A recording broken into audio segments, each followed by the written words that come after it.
Dunia kita hari ini kembali diselimuti awan gelap konflik, tepatnya di wilayah Israel dan Gaza, tanah yang kaya sejarah iman, namun juga syarat air mata. Pada tanggal 12 Mei 2025, sejumlah laporan menyebutkan bahwa ketegangan terus memuncak. Pemerintah Israel menolak kesepakatan gencatan senjata, bahkan di tengah upaya pembebasan sandera warga negara Amerika. Di saat yang sama, Gaza mengalami krisis kemanusiaan paling buruk dalam dekade terakhir.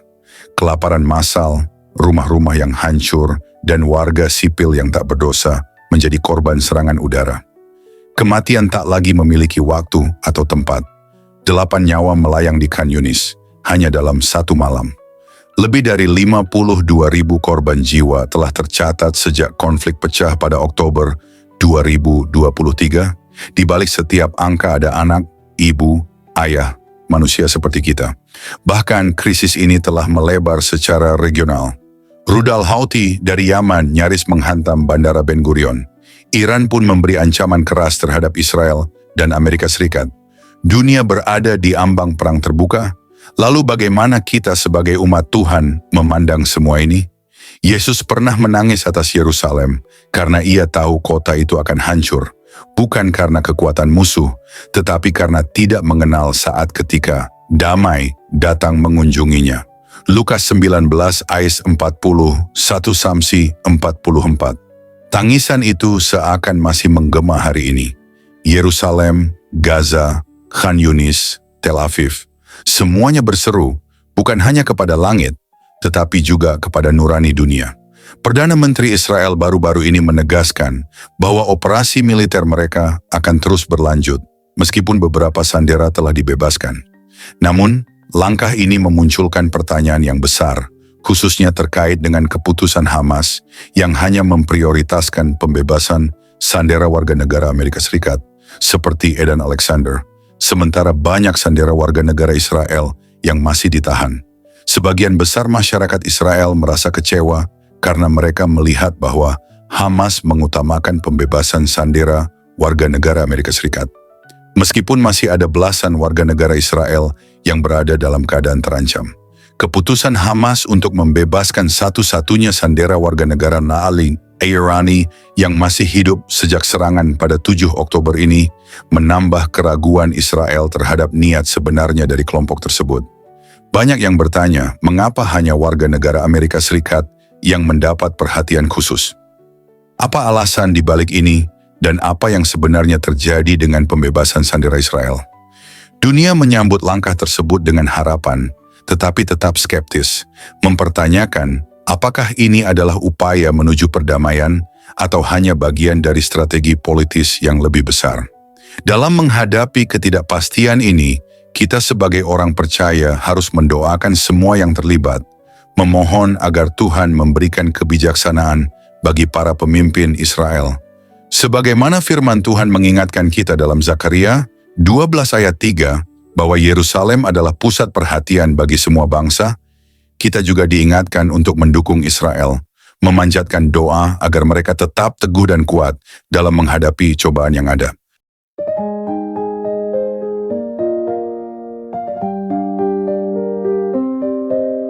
Shalom saudara-saudari, terkasih dalam Kristus. Selamat kita berjumpa kembali dalam renungan sore ini. Saya percaya saudara semua telah melewati hari ini dalam penyertaan dan anugerah Tuhan yang besar. Mungkin ada di antara kita yang hari ini penuh sukacita, ada pula yang bergumul dengan kelelahan, tekanan, atau bahkan kesedihan. Tetapi sore ini, mari kita duduk diam sejenak di hadapan Tuhan, membuka hati dan pikiran, sebab firman Tuhan bukan hanya penghibur, tapi pedang yang membelah kegelapan, membongkar kepalsuan, dan menegakkan yang benar.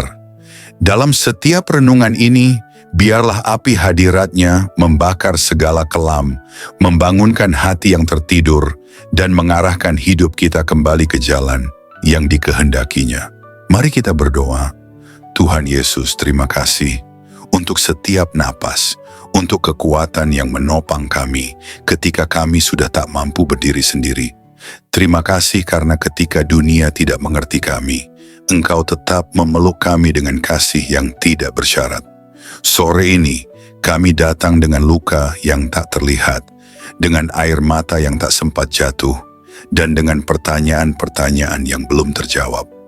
Tapi kami tahu, satu-satunya tempat yang aman adalah hadapan-Mu. Bicaralah Tuhan, bukan hanya ke telinga kami, tapi ke hati yang paling dalam. Pulihkan yang remuk, kuatkan yang rapuh, dan rangkul setiap jiwa yang merasa sendiri. Kami butuh Engkau, kami rindu mendengar suara-Mu. Dalam nama Yesus, kami berserah dan membuka renungan ini. Amin.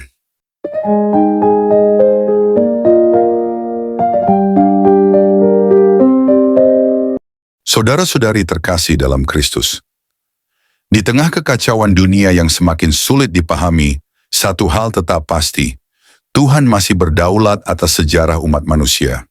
Kita mungkin tidak mengerti sepenuhnya mengapa penderitaan harus terjadi, namun kita tahu bahwa Allah kita adalah Allah yang melihat, mendengar, dan bertindak tepat pada waktunya. Sebagai umat yang percaya kepada Yesus Kristus, kita tidak dipanggil untuk menjadi acuh tak acuh. Kita dipanggil untuk berdiri di celah, menjadi penjaga di tembok-tembok Yerusalem, dan tidak tinggal diam sampai Tuhan memulihkan negerinya. Yesaya 62 ayat 6 dan 7. Mari kita terus berdoa, tidak hanya untuk keselamatan Israel, tetapi juga bagi setiap nyawa tak berdosa di Gaza, agar kasih dan keadilan Tuhan dinyatakan di tengah gelapnya konflik. Yerusalem adalah pusat perhatian dunia dan pusat perhatian Allah. Maka biarlah hati kita juga berpaling ke sana, bukan dengan kebencian atau kepanikan, tetapi dengan kasih dan iman yang teguh. Kiranya damai sejahtera dari Tuhan yang melampaui segala akal, menjaga hati dan pikiran kita dalam Kristus Yesus. Dan seperti tertulis dalam Mazmur 122 ayat 6, berdoalah untuk kesejahteraan Yerusalem. Biarlah orang-orang yang mencintaimu mendapat sentosa. Tuhan memberkati Israel, Tuhan memberkati bangsa-bangsa, dan Tuhan memberkati engkau yang berdiri di pihaknya. Tuhan tidak tinggal diam atas kejahatan dan ketidakadilan. Ia adalah Allah yang memperhatikan air mata anak-anaknya, baik di Gaza, di Israel, maupun di seluruh dunia. Ia tidak melupakan korban-korban yang tak bersuara, tapi lebih dari itu, Ia menantikan kita menjadi pembawa damai, bukan penonton kekacauan. Mari kita berdoa. Terima kasih Tuhan Yesus atas firman-Mu yang kami dengarkan sore ini. Terima kasih karena Engkau tidak pernah membiarkan kami hidup tanpa arah, tetapi selalu menyediakan firman-Mu sebagai pelita bagi kaki kami, sebagai cahaya yang menerangi jalan kami. Setiap ayat yang kami renungkan tadi adalah napas kehidupan, yang memberi pengharapan di tengah keputusasaan dan kekuatan di tengah kelemahan. Tuhan, kami sadar, hidup ini tidak mudah. Begitu banyak tantangan, pergumulan, dan tekanan yang sering membuat kami lelah dan ingin menyerah. Tapi sore ini Engkau berbicara. Engkau meneguhkan kembali iman kami. Engkau mengingatkan kami bahwa kami tidak pernah berjalan sendirian, bahwa kasih-Mu tetap teguh, tak bergeser sedikit pun. Bahkan ketika kami jatuh, Engkau tidak menjauh. Engkau justru mendekat, mengulurkan tangan, dan berkata, "Aku masih di sini."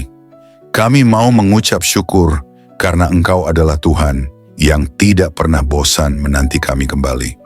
Tuhan yang tidak hanya melihat kekurangan kami, tetapi melihat potensi kami dalam kasih karunia-Mu. Tuhan yang tidak hanya menghitung dosa kami, tapi yang menanti dengan belas kasih, supaya kami bertobat dan hidup kembali dalam terang. Kami serahkan hati kami ke dalam tangan-Mu. Segala luka, segala kecewa, segala air mata yang mungkin tidak terlihat oleh siapapun, hanya Engkau yang tahu. Sembuhkan kami Tuhan, bangkitkan kami kembali. Ajari kami untuk percaya meski keadaan belum berubah. Ajari kami untuk tetap bersyukur meski jalan masih tampak gelap. Dan ajari kami untuk tetap setia meski jawaban belum terlihat di depan mata. Kami juga berdoa untuk setiap orang yang mendengar renungan sore ini. Biarlah setiap firman yang ditaburkan tidak gugur sia-sia, tetapi bertumbuh dan menghasilkan buah dalam kehidupan yang nyata. Buah pertobatan, buah iman, buah kasih, dan buah kesetiaan kepadamu. Jangan biarkan firman-Mu ini terlupakan saat kami kembali ke rutinitas kami, tapi kiranya terus menggema dalam hati, mengganggu kami ketika kami mulai menjauh dari jalan-Mu, dan mengingatkan kami untuk terus kembali pada salib-Mu. Dan ketika malam nanti kami memejamkan mata, biarlah firman-Mu masih menjadi nyanyian di hati kami, menenangkan pikiran kami, membalut luka kami, memberi damai yang dunia tidak bisa berikan. Damai yang hanya Engkau sendiri yang dapat limpahkan. Terima kasih Tuhan Yesus, Engkau sungguh baik. Kami bersyukur karena Engkau masih peduli, karena Engkau masih berbicara, dan karena Engkau masih mengundang kami untuk datang lebih dekat lagi kepadamu. Kami akhiri doa ini dengan penuh rasa syukur dan kerinduan agar hidup kami benar-benar menjadi persembahan yang hidup bagi kemuliaan-Mu. Di dalam nama Tuhan dan Juru Selamat kami, Yesus Kristus, kami berdoa. Amin.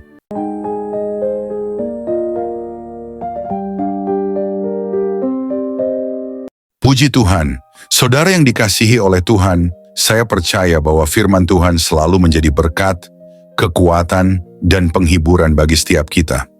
Dalam setiap perjalanan hidup, kita mungkin menghadapi berbagai tantangan, pergumulan, dan ujian, tetapi firman Tuhan selalu memberikan jawaban, pengharapan, dan kekuatan yang baru. Roh Kudus yang telah diberikan kepada kita akan selalu menolong dan membimbing kita untuk semakin memahami kebenaran firman Tuhan. Dia akan menerangi hati dan pikiran kita agar kita dapat hidup sesuai dengan kehendak-Nya, berjalan dalam terang-Nya, dan mengalami kehidupan yang penuh dengan kasih karunia serta kemenangan di dalam Yesus Kristus. Jangan pernah takut atau khawatir, sebab Tuhan selalu beserta kita. Dia yang memegang kendali atas segala sesuatu, dan janjinya adalah ya dan amin.